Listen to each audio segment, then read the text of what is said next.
Okay, well, I just have to share that I've been back to teaching in person with my restorative class on Tuesdays, and I didn't realize how much I've missed it. So now my wheels are turning about possibly adding another class there, because I just, it's just, you can't beat being in person. Of course, we do have to wear masks, so that's kind of a downer, but I got used to it after I taught the second time. So I welcome anybody to check out that class on Tuesdays at the yoga space from 4:30 to 5:30. It's a restorative class, but hopefully down the road I'll be adding a second class. Don't know what or when, but so today we're going to do some work with our hips to try to see how they can feed into feeling more spacious and mobile in our back bends. So we'll do a lot more with hips than we actually will do with back bends, but we will test out a few back bends just to see if we notice any difference or more openness. So we're going to do a different class than we did on Monday, which was also a hip focus, but we'll do different work today. And we'll begin like we always do, just kind of centering ourselves and preparing for our practice and getting the mind prepared for the practice. So go into your dominant cross-legged seated position, spend some time with it so that actually it's a good time for our reading. We like to kind of get nitpicky in yoga because what I was going to read today is the practice of yoga is to move out of our habits. So we're trying to, all those conditions that we have kind of default settings in our body, we try to really look at them, and then we try to challenge them sometimes and bring more balance to the body. So the practice of yoga is to move out of our habits. Stretching in asana is placing the body in a new and slightly unfamiliar position. Make a choice today that places you in an unfamiliar emotional or mental position and watch the fun. So making it fun to kind of challenge those default settings in our body, to look at them and then maybe try to play with them a little bit. So once you're in your seated position, just get a little bit more interested in that and make sure you're not just kind of plopping into that position based on what you know that position to look like. Take some time with the shoulders, the skull, the spine, really sensing into the body, bringing awareness into the body. And then joining your hands together in front of the chest. Just extend the fingers slightly away from your body. Use your thumbs to gently press up on the sternum. And try to really engage the shoulder blades toward the chest. Close the eyes and look away from your brain. And just try to really become very curious. Again, we've been on our mats here many times, and it's the fun part of that is that each time is different. And so it's easy to feel like each time is the same because we're in the same place, in the same room, at the same time, in the same position. See what you can find that's new today with your senses, kind of sensing into the body. Maybe inviting a new approach to your practice today with intention. Maybe around that word fun, making these interesting shapes we take on with the body, make them fun.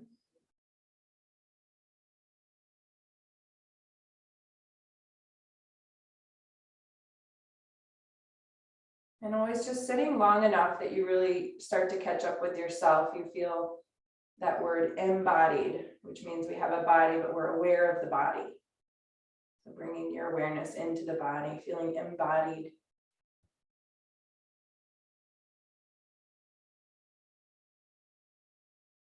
And on an exhale, bowing toward your heart. Release your hands, and when you're ready, gently lift your head, let your eyes come open. Welcome.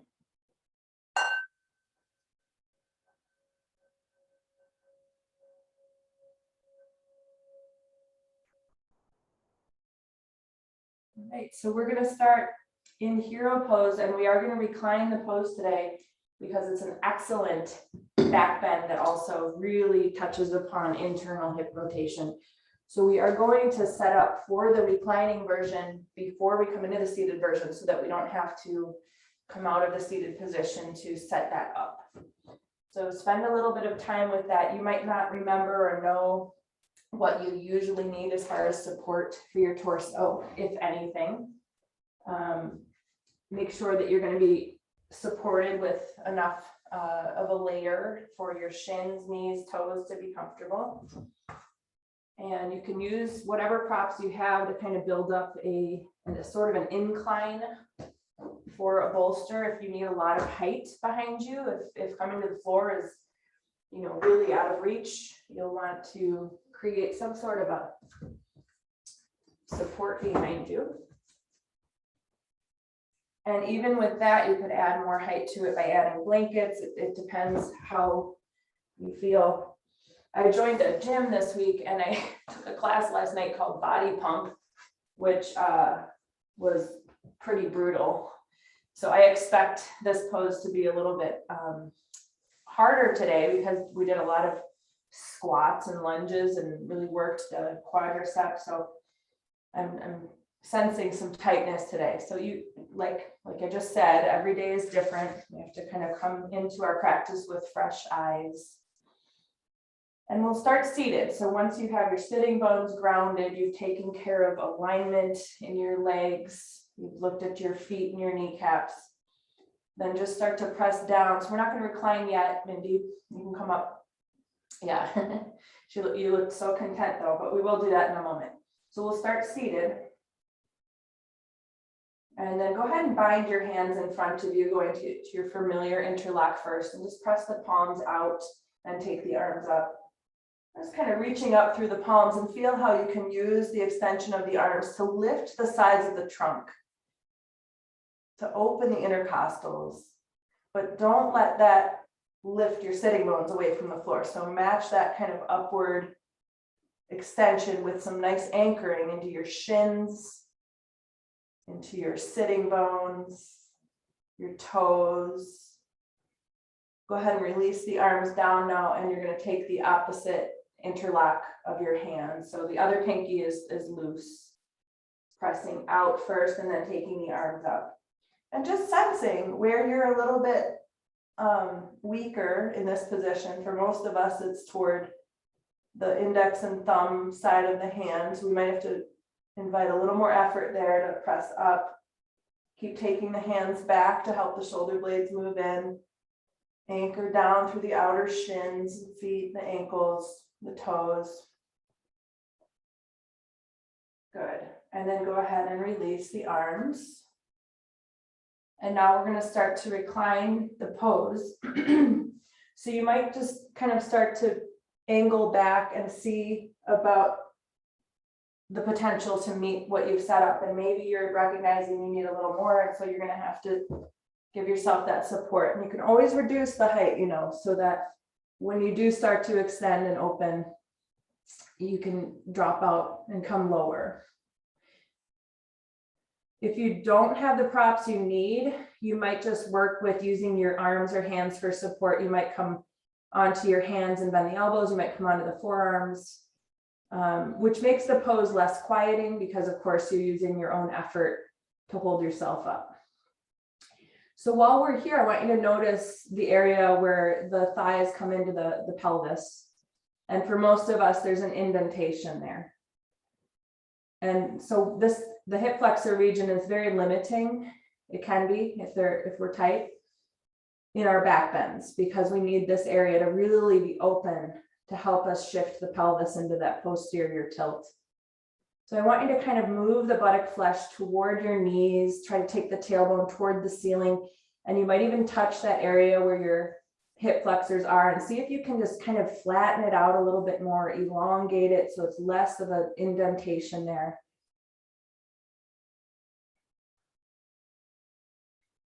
And when you're ready, you might take the arms overhead. If your hands meet the floor, then you'll want to grab your elbows just so that you have a chance to continue to open. You can keep moving the shoulder blades toward the chest, keep scooping that pelvis back, taking the tailbone into the front body.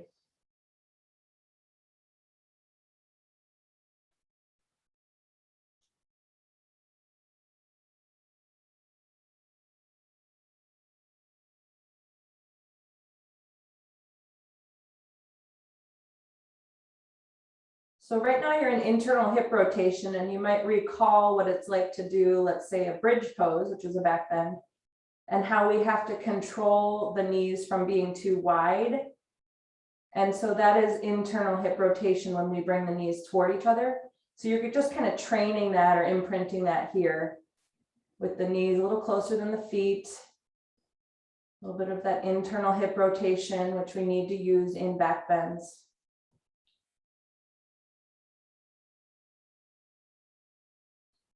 Okay, so we're going to start to come out of the pose. And if your arms went up overhead, you'll start to bring them to the floor so that you can lift yourself up. And we're going to do a downward facing dog to release the legs. So you can bring yourself to hands and knees table and just kind of move things out of your way.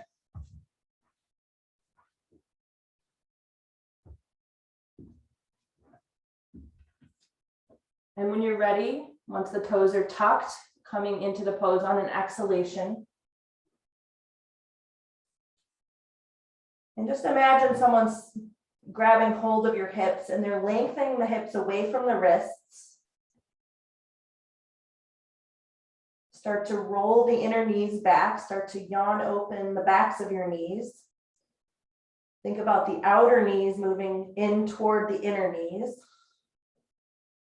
Keep your toes shooting forward and your heels resisting away from the toes. And your sitting bones resisting away from the heels.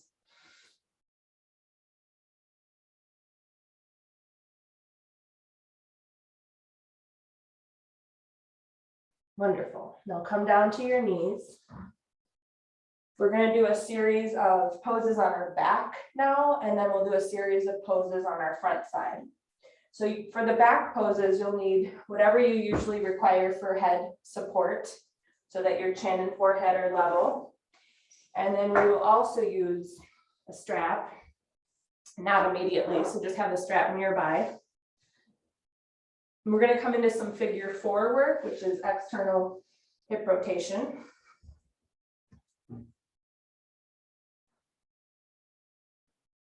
So first, just begin by lying down and stretching your buttocks away from your upper body. Just kind of lift the buttocks, pull them away from the upper body, and then set them down again. And then we'll take our right leg up and turn your right toes out 45 degrees, and then rest your right ankle against your left thigh and begin here, just making an assessment. So you'll reach out with your right hand, just give a little pressure to the inner right knee. You might notice when you push that there's a lot of sensation, which is probably a good sign to stay here for at least the initial stage of what we're doing. Otherwise, picking up the left leg and taking hold behind the thigh or over the front shin. But then relax that left leg. If you did pick it up, it's not meant to be in an effort state. So just dropping the calf muscle against the thigh or the hands. And now every time you exhale, it's like you're doing a cat tilt. You're going to squeeze your chin toward your chest and your legs towards your chest. And every time you inhale, you're just going to release those efforts. So exhale, you're hugging in. You might be adding a little additional pressure to the inner right knee with your elbow or hand. You might not need that. And really kind of let those exhales trail off. That's when we really do siphon off tension from the body. Normally is with the exhalation. So just using that full exhale, which is also going to quiet the nervous system. And our hips need a lot of this kind of support.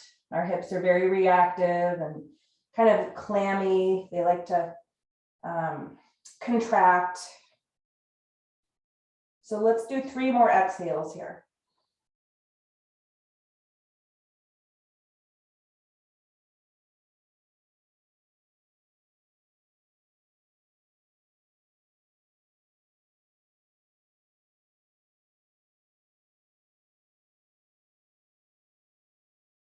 After this third one, if you do have the left foot lifted, you can go ahead and lower it. Extend, actually before you extend, take your strap and make a loop around your right foot. So it doesn't have to be tight. You can just take the tail of your strap through the rings. Take it onto the sole of the foot, right behind the ball mounds of the big toe, small toe. And then extend the leg up. Extend your left leg long. And use your left hand to hold your strap. We're going to be crossing the body, and we're going to just start to tap into, a lot of us have this really kind of glued up tension to the outer right hip area, outer left hip as well. So the idea is not to let the right buttock come off the floor. You're going to start to move the right leg to the left and make sure it's a straight leg. And make sure you don't drop the inner right foot. So keep pressing the inner right foot toward the ceiling. And only go as far as you can, A, manage sensation, and B, keep the buttock against the floor. So we're not trying to do a Parivrtta Padangusthasana, which is our twisting one, where we stack the hips. We're trying to keep our sacrum really level on the ground. Don't let your foot sickle. Keep reaching up through the inner foot. Breathe into all the sensation you feel. And remember, left leg is your standing leg if we were doing this standing. So that means the toes are above the heel, the leg is firm and straight. It's not just taking a nap there. Breathe. Tracking with the sensation as you start to unpack some of that tension. You might be able to carry the leg farther to the left, but don't make that a goal. Just kind of, abide by what the body is telling you.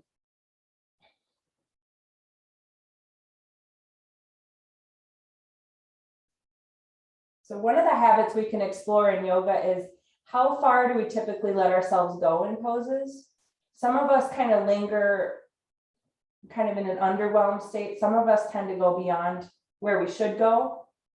And so that's one of the things you can challenge. If you tend to kind of underwhelm yourself, you might kind of lean in a little bit more and notice that you don't break, that you're able to manage it. And if you tend to overdo, you might back off more than you normally would and see how that goes.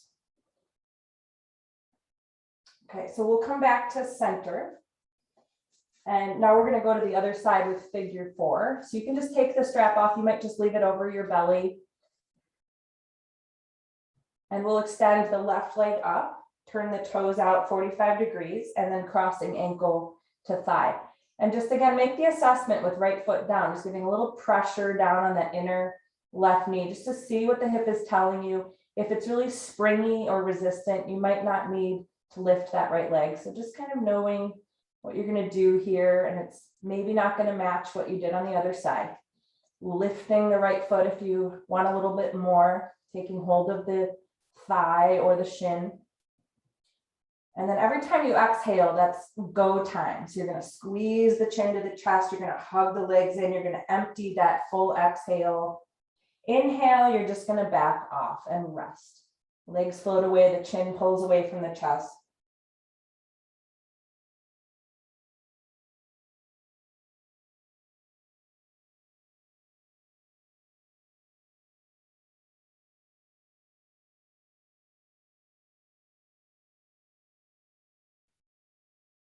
And we'll be doing 3 more nice lengthened out exhales here. So keep going.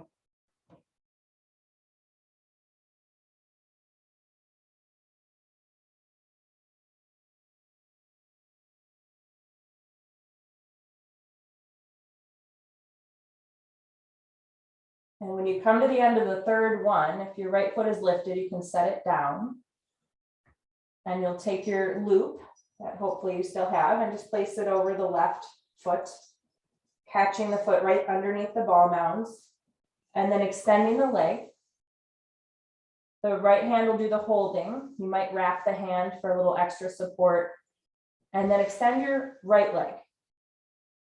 And begin by just finding your straight left leg. That might mean the leg has to move away from the trunk.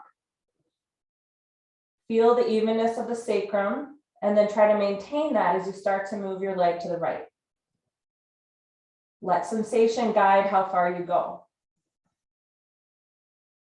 Reach up through the inner left foot so you don't drop there, which can kind of make a more dull experience.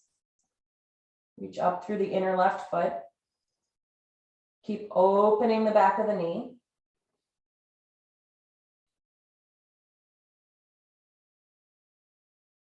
Check in with your right leg that it's kind of on duty, it's active, it's in alignment.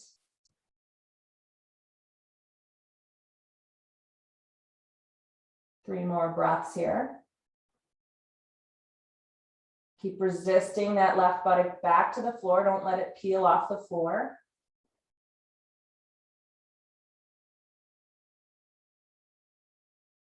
Good. And now gently guide your leg back to center. And you're going to grab the strap now with your left hand. And you can step your right foot back underneath the knee. And now I want you to keep your right arm. We're going to come into kind of a inverted frog pose. But I want you to keep the right arm left arm within the space of the left knee, okay? So what you're gonna do is kind of graze the shoulder line with your knee. You're gonna let the left knee bend. And so a couple things to be aware of here. Again, watch that we don't sickle the foot. So keep lifting the inner left foot to match the outer left foot. And keep holding the knee toward midline, even though it wants to pull wide. So this is another really good back bending training. Squeezing the knees toward midline, which will keep the low back broad and the sacrum happy. And then the idea here is to keep these alignment points in check, but to start to guide the top left thigh toward the floor.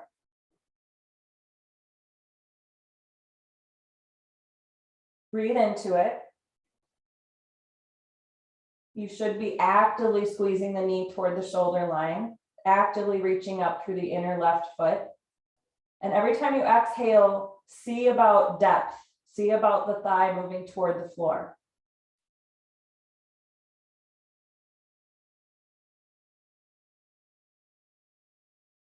And after the next exhale, go ahead and take your strap off of your foot, step down. We're going to set up right side so you can put the strap over the right foot one last time. Remember, we want to keep the arm inside the right leg. Right knee is bent. Left foot is on the ground, left knee is bent. You might need to look at your right foot to see the relationship of the inner foot to the outer foot. Try to match that. Keep squeezing your knee toward your arm. And every time you exhale, a little bit of an invitation for depth, drawing the top thigh toward the floor. So I see some of you have the shin kind of, I didn't say this, so it's probably why, but make your shin vertical.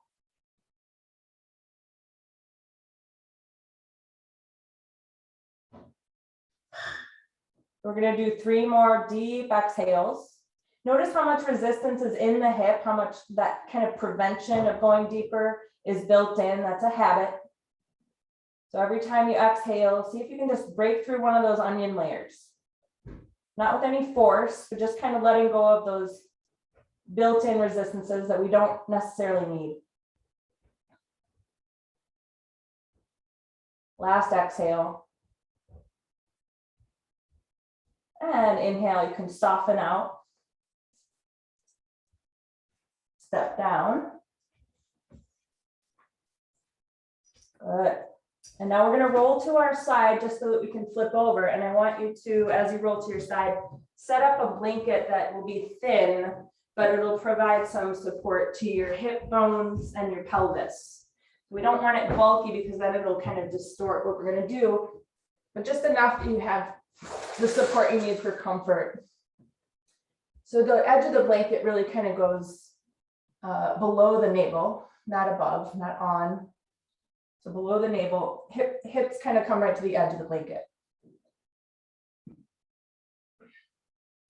We're going to begin with our feet in alignment. So the feet are going to be hip width apart.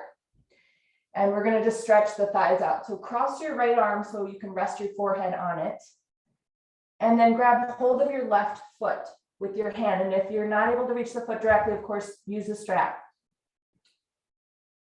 And then the work is to really try to seal the gap of the left hip flexor against the floor. So some of the work involved is the pelvic tilt, of course.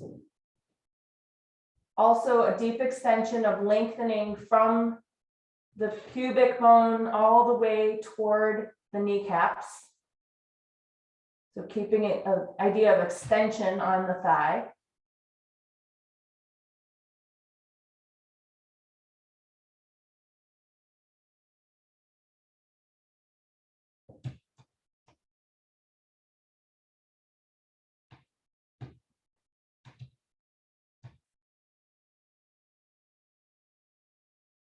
Go ahead and finish up that side, and you can release the left foot. We'll use the right arm now to rest, sorry, the left arm to rest on and the right hand to hold the right foot.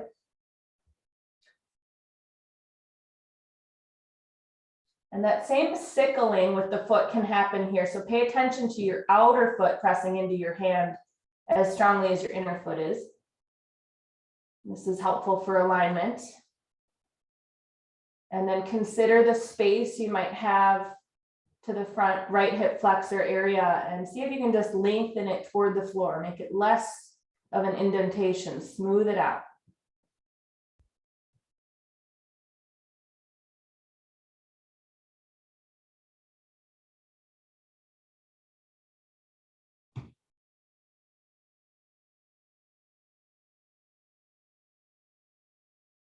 Okay.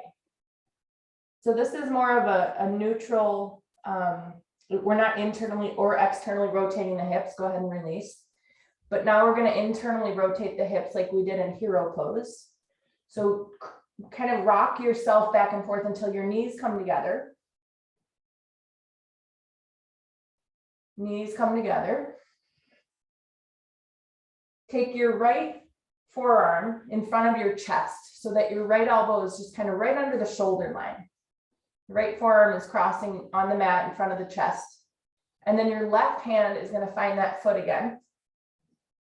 But this time we're drawing the heel toward the outer hip. So if you think about this, you're turning the hip in an inward rotation. So it's very much the same position of hero pose, except we're going to do one leg at a time. So do your best to engage the pelvic tilt, to shrink the gap of the left hip flexor, and also to keep your shoulders level and your hips very even against the floor. So one day you are going to hold both feet.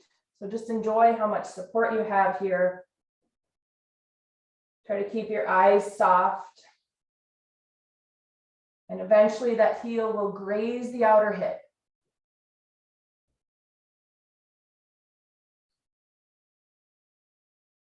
Go ahead and start to let go, extend your leg. Just pause with both legs extended, both elbows underneath you. And then again, rocking a little bit on your hips so you can walk the knees together. Cross your left forearm in front of your chest so the left elbow is under the line of the shoulder. And then by bending the right knee, reach back and grab the foot. We won't worry about the grip on the foot today. That's kind of its own thing. It's kind of its own pose. So just grab your foot any way that you can. Try to create more balance across the hip line and also more balance across the shoulder line. So pull that right shoulder forward again. Kick back into the hand with the left foot. Guide the right heel toward the right hip. Try to smooth out that gapping area of the right hip flexor. Plunging the tailbone toward the front body into the floor, extending the buttocks away from the trunk.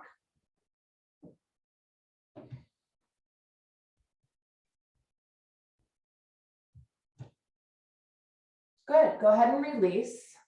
We'll do a little windshield wiper here just to release the work of the pelvic tilt. So cross your arms, rest your cheek. The knees can be a little bit wider again, hip distance, and then just let the legs float back and forth.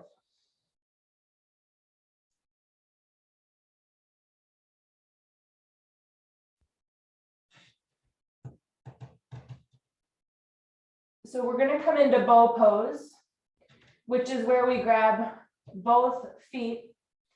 Some people prefer to grab over the front ankles. You can grab a strap and catch the front ankles if you know you're not going to be able to grab them directly. Or you can do the modified version where your legs extend and your arms extend. It's just a softer curvature of the spine. But what we're going to try to do is keep those hip flexors really rooting down. Keep the knees only as wide as the hips. So remember that requires a slight amount of internal hip rotation so that we don't splay the knees. So go ahead and bend your knees one at a time. Just find a way to connect with the ankles, with the strap or directly. And then before you go up into it, try to smooth out those hip creases toward the floor. Take the tailbone into the body, roll the shoulders back, squeeze your knees together enough that you know they're not any wider than your hips. So do that clamping action you did when you're on your back, drawing the knee down. And on an exhale, lifting everything up. Look forward.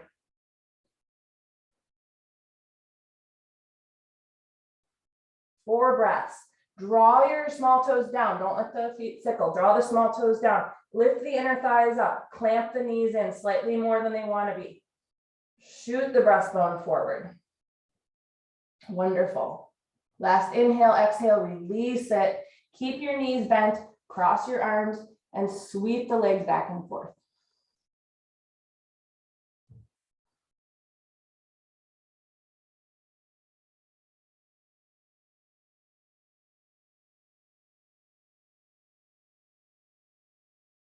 Okay. So moving right along, one thing we will do that's similar to Monday is we're going to do one gate pose, just because it's really excellent way to open the hips and the groins.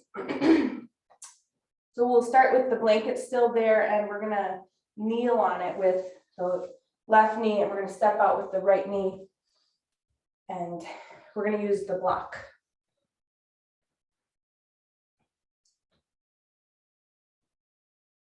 So just put yourself in kind of those 90 degrees. You have that left knee in line with the hip, the right knee above the right ankle, and the right heel intersecting the left knee if you were to connect the two. And then your right hand is going against the inner knee. And the first piece of this is just returning the torso to square up with the broad side of the mat.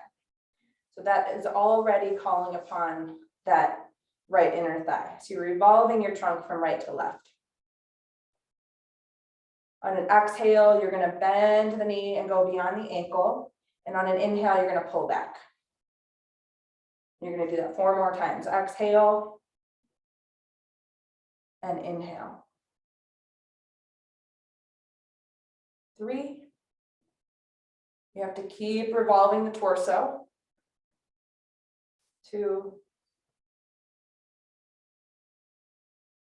And last one here, really taking that exhale to completion.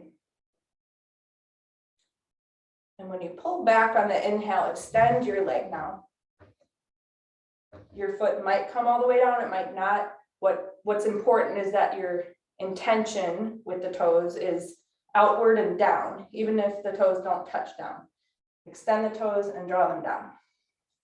Okay, so the block might have to adjust. We're going to take both arms up. And on the exhale, we're going to take the hand to the block so that the hand is right under the shoulder.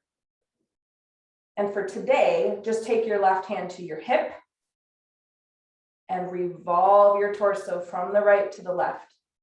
You might be looking kind of out to the sidewall. You might start to be curling your gaze up to the ceiling.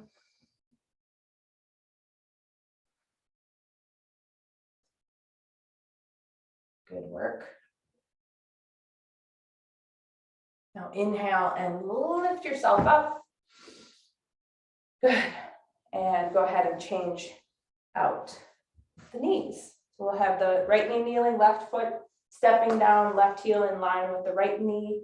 Block at whatever height you think you'll need for the second side. Okay, so we'll start by just pressing on the inner left knee, revolving the trunk as well as we can, left to right, just to correct, not to overcorrect. And then once you have that, those 5 exhalations, you're shifting to the left, but you're not letting your torso lean. Inhale to pull back. 4.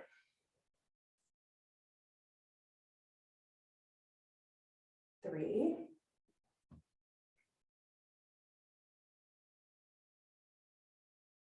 2. And then one more here. Nice and deep. And when you pull back, go ahead and stretch your leg out. The leg is firm, which means that kneecap shouldn't be wobbly. You have a firm quadriceps. Extending the toes outward and down. Let's lengthen the arms up. Come to the top of an inhale, exhale, grounding the left hand so the shoulders in line with the wrist. And then put the right hand on your hip, curling the chest toward the ceiling. Keep extending through those left toes. Keep that leg firm. Continue to breathe. Don't let the crown dangle. Put the crown of the head in alignment with the tailbone.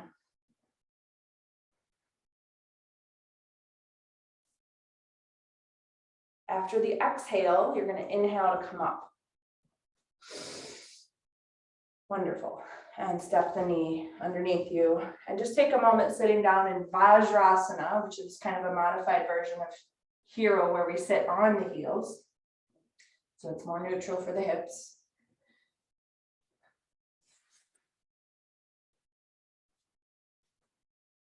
Okay. So we just kind of prepared the groins and the inner thighs. We're going to come into a prone version of frog pose. And it requires some setup. So we want to open a blanket, not only so we kind of, we want to cover up the sticky mat so we don't have the traction, because we want the knees to be able to spread apart as they're ready. But we also want padding because it's a sensitive area to rest the inner knees against the hard floor. So the blanket is for both reasons. It's to kind of destroy the traction of the mat, and it's also to pad the inner knees.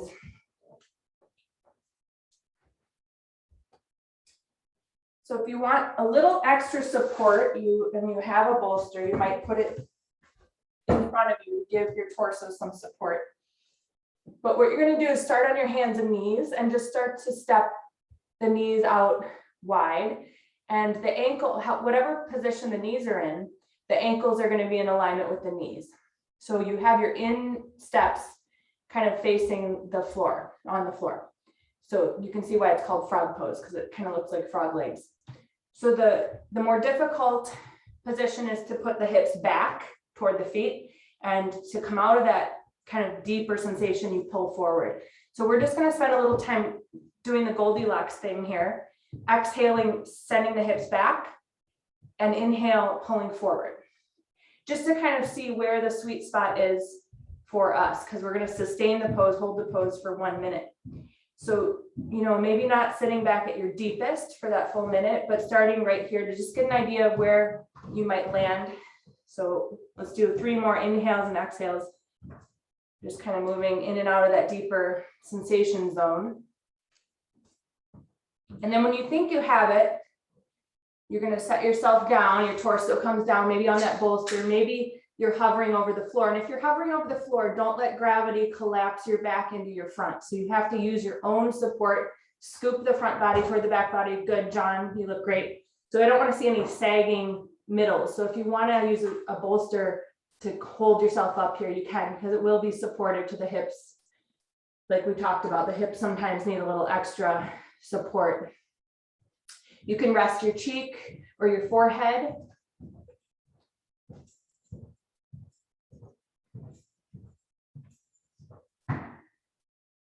Breath by breath, you might sense the knees starting to slide wider apart. You also might sense that they are just very much staying in one place. So either answer is fine. We don't really get attached to what's happening. We're just noticing. If you are resting one of your cheeks, just make sure at some point to turn and let the other cheek rest so that we can bring a little more balance to the pose.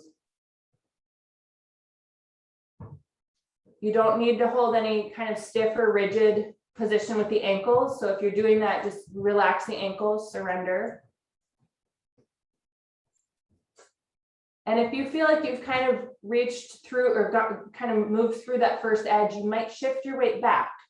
So you're kind of moving into that deeper zone. Shift your butt back.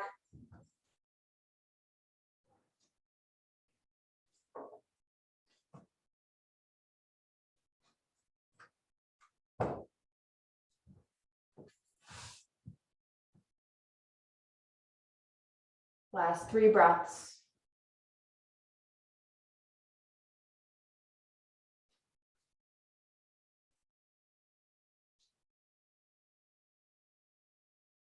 So some advice for coming out, round the spine like you're going to do a cat tilt, and also bring the knees almost hip distance, but leave them a little wider. You're going to come into child's pose. So you're going to bring the knees in, but not completely in. They're still going to be wider than your hips, and you're going to sit back. Your feet do come together, and you're going to rest in child's pose.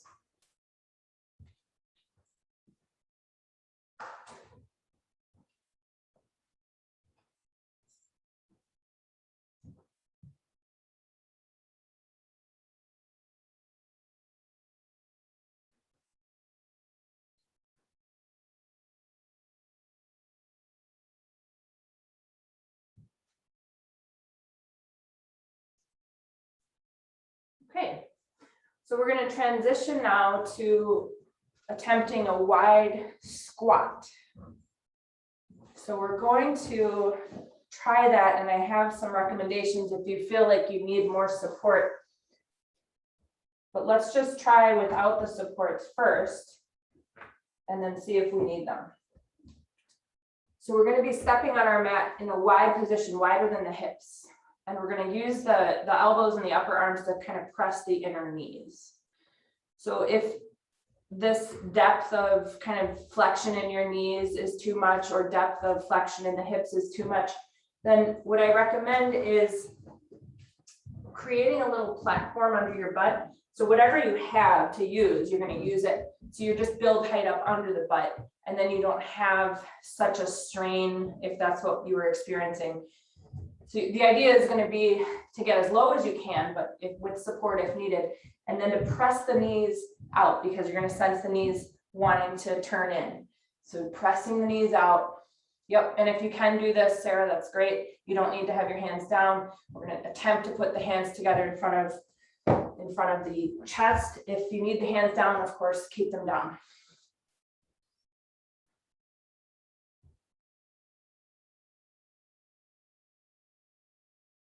Okay, so think about your spine here. And even if you have the supports under you, you still want to do this. We don't want our energy to drop down. We always want to shuttle the energy up the spine.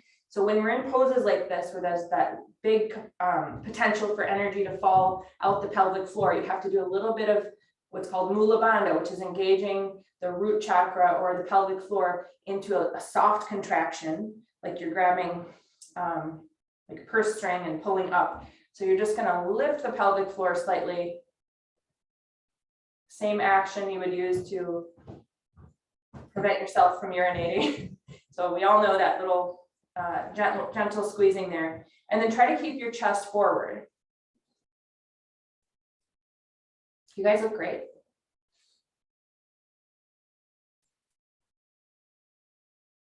Nice. Okay, so now come forward and come back to Vajrasana, or another neutral position for the hips. And so we just had knees kind of blasting wide open. Now we're going to counter that with Bakasana, which is crane pose. Sounds a lot like Bakasana, which has an H in it. So it's just a very different, it's very slightly different spelling. So they sound the same. But we're going to be doing a pose where we clamp the knees in. So I want you to grab your 2 blocks. And you're going to stand on the blocks with your feet, but we're going to be in a squat again. So if you need that little kind of platform for your butt, you might have to build it up under your butt and not use the blocks, because you might not have enough support under the butt without the block, with the blocks under your feet.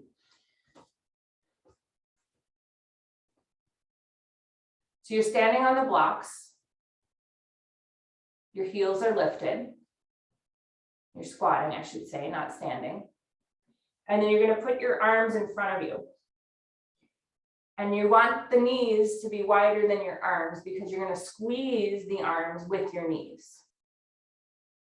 Your arms are slightly angled more forward than like a pillar, like a vertical pillar, because when you eventually do this pose as a balancing pose, which we don't have to do today, your arm, you move your weight forward and then the arms do become vertical. So you want to start with the arms kind of slightly angled out. Squeeze your knees around your arms. Lift your pelvic floor. Scoop your belly toward your back. And then see about pouring your weight forward into your hands so your shoulders come above your wrists. Keep squeezing the knees toward the shoulder line. And I just want you to clamp, clamp, clamp. Feel free to float here if you want to come into the full balance, but that's not the focus of today. Well, this is called Bakasana, it's crane pose. And then go ahead and soften out of it and come off the blocks. So the blocks are there so that we can get the knees eventually toward the shoulders. So they give us a little bit of a boost, but classically we don't do it with blocks. I just like to teach people with the blocks under the feet. So you get more of a feeling of the knees and the shoulders connecting. Okay, so we're going to see how this translates to camel pose, which is a back bend. And if you'd like your blanket under your knees or shins, I don't find it's as necessary as some of the other poses, but you might still want it or need it. Don't make it so bulky that it destabilizes you, because you definitely want to feel grounded in your shins. And then if you have blocks or ideally a bolster, put it over your ankles and your calf muscles, because we're going to try to press down. And if you don't have a bolster, you could put maybe your 2 blocks and throw a blanket over that so that you have some height. So just begin with the alignment. Knees are underneath the hip line and the feet are directly back from the knees. And then check out those hip flexors. So again, we might feel some of that indentation, the torso angled forward, the butt poking back. Pull your butt forward. Extend the front thighs, move the midline of the buttocks forward. Okay, remember the knees like to go wide in back bends. So remember the work you did to internally rotate your hips. So you're just going to squeeze the knees toward each other here on the mat. And now bring your hands to your prop behind you. Fingertips down. Hopefully you can make contact. If you can't, build that height up, okay? Take an in breath. And on your exhale, press down further with the hands. Keep shooting the hips forward. Roll your inner thighs back. Lengthening those hip flexors, the front thighs. Keeping the knees squeezing slightly toward each other. And think about being more interested in the length of your spine. So from the tailbone out through the crown of the head, than how deep your back bend is. So every time you inhale, just lengthen out through the crown of the head from the very tip of the tailbone. On an in-breath, lift yourself up and out of it. And you can sit down right on that prop you've placed there. And take a few breaths.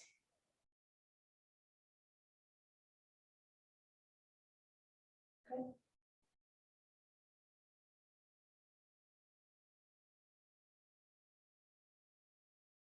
All right, so we're going to come into Chatushpadasana. We did this on Monday as well.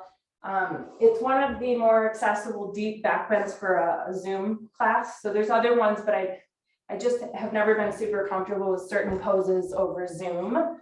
So I think the best Zoom deep back bend we can do today to kind of put this together is Chatushpadasana. So it's going to require a block. And this is where we can kind of put those elements together of open hip flexors, a little bit of internal hip rotation to correct for the opposite that likes to occur here. So we'll begin with the block coming to either the low vertical setting, which means the block is running with your spine. So for this pose, we're not crossing the spine. Unless you have low back injury, then A, maybe you shouldn't do this pose, or B, use the horizontal block to give your sacrum more surface area contact. So otherwise, we're working with the vertical block, and you're going to start in the low or medium setting. And we're only turning the block once. So if you know you'd like to do the high setting today, or you're capable of that, then start on the medium setting. And then take a moment with your shoulders, so backs of the hands on the floor, the outer upper arms rolling down, the shoulder blades lifting toward the chest.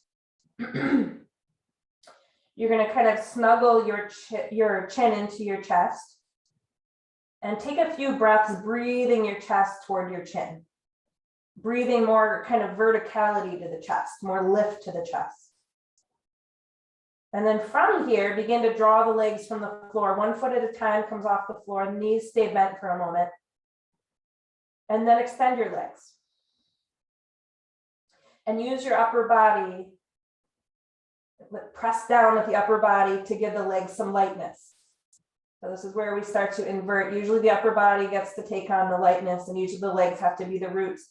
So now the roots get to be light, or the legs get to be light, and the upper body is really rooting down. Keep the chest lifting. And then bend the knees again and step down. And turn your block up 1 level. So you're gonna have to really lift if you're going to the high position. And I want you to place the block in such a way that you're able to either extend your arms and interlock your hands. And if that doesn't work, you're gonna grab your strap. So under the block, not over the head, Dusty. So yeah, if it doesn't work to connect your hands, either because they don't connect or because your hands float off the floor or your elbows bend, we don't want those things. So you're going to work with a strap. You're going to hold the strap with your hands. But we want to feel really kind of locked in with the hands, really powerful. So either use a strap or connect your hands. And then come back to extending the legs up.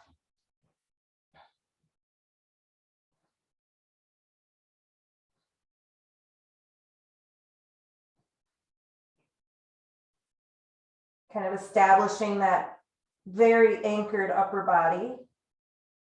And then you're going to begin to bring the feet to the floor and 1 by 1 extend your legs out.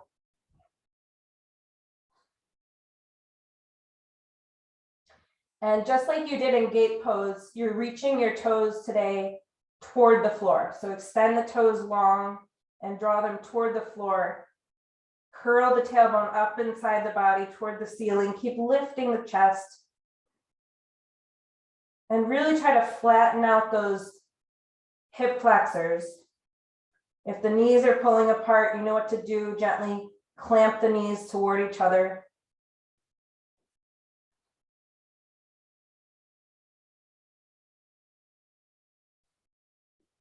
And then go ahead and release back to a bent knee. Separate your hands, lift yourself off the block, and walk the spine back to the floor.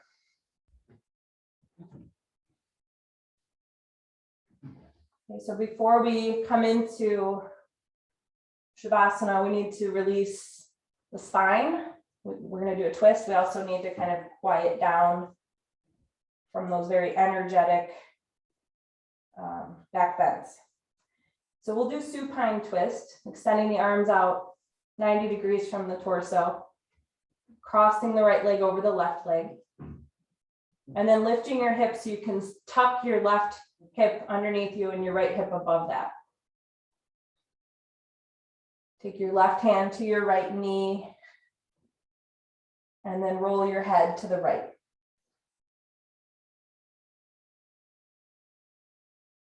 Try to release any gripping or holding back in your legs.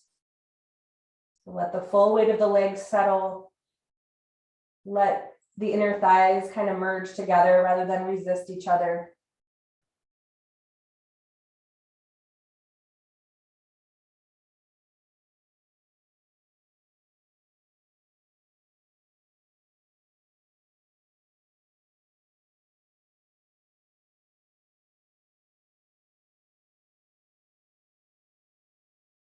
And now on an in-breath, you're going to help yourself come back to center.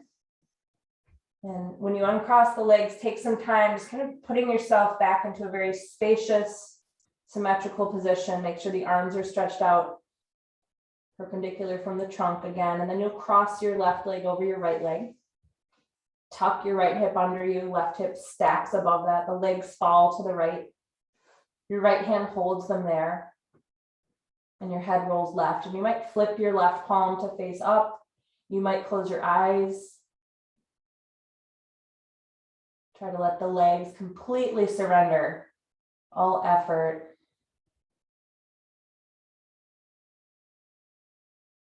Let your breath be free.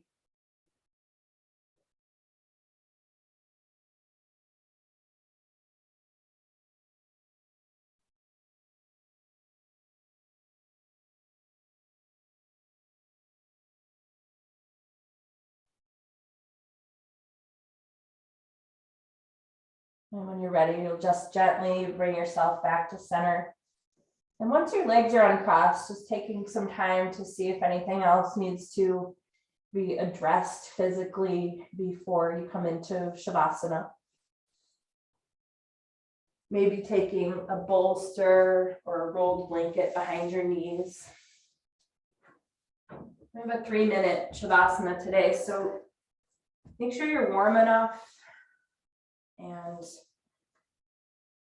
the room is quiet, maybe a little darker, and you wear glasses, you've removed them.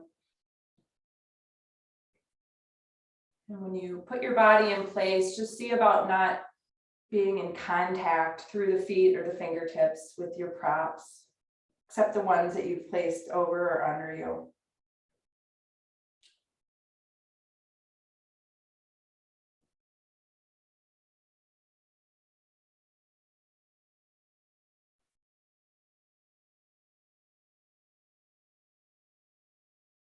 Dismissing all effort from this practice. Letting the breath flow with ease.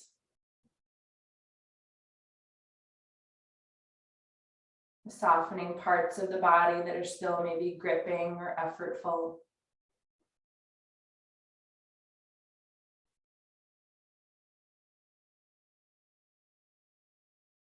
Especially softening in the face, around the cheeks and forehead, the eyes and mouth.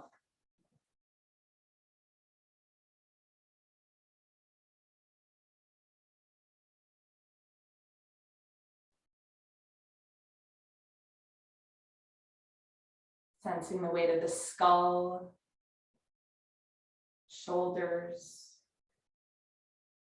the hips, and the heels.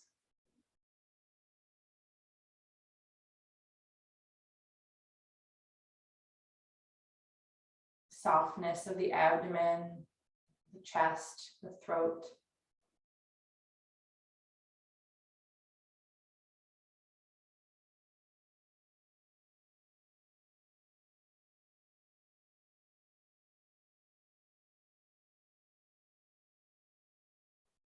When we come out of our conditioned state, we really feel every moment is new, it's fresh. This helps us remain present.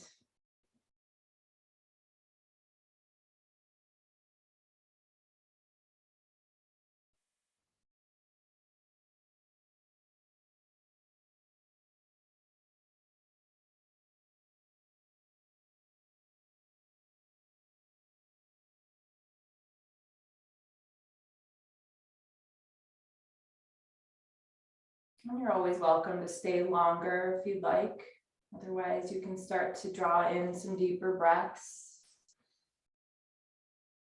Maybe start to squeeze the fingers and toes and release. Maybe start to rotate the wrists and ankles and maybe rock the head. Bending your knees and elbows. And as gently as you can, rolling to either side of your body.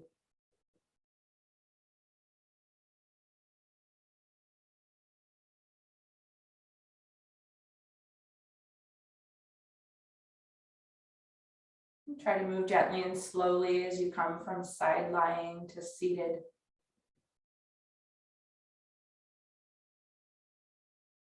And once you're seated, just taking a little time to align yourself.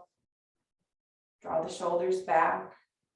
Place the hands in front of the heart center. And just ever so slightly lift the corners of the mouth, inviting a sense of gratitude.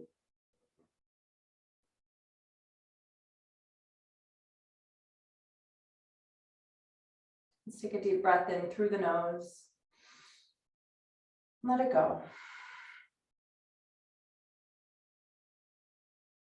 From the place within me that I know to be divine, I honor that place within each of you. Namaste.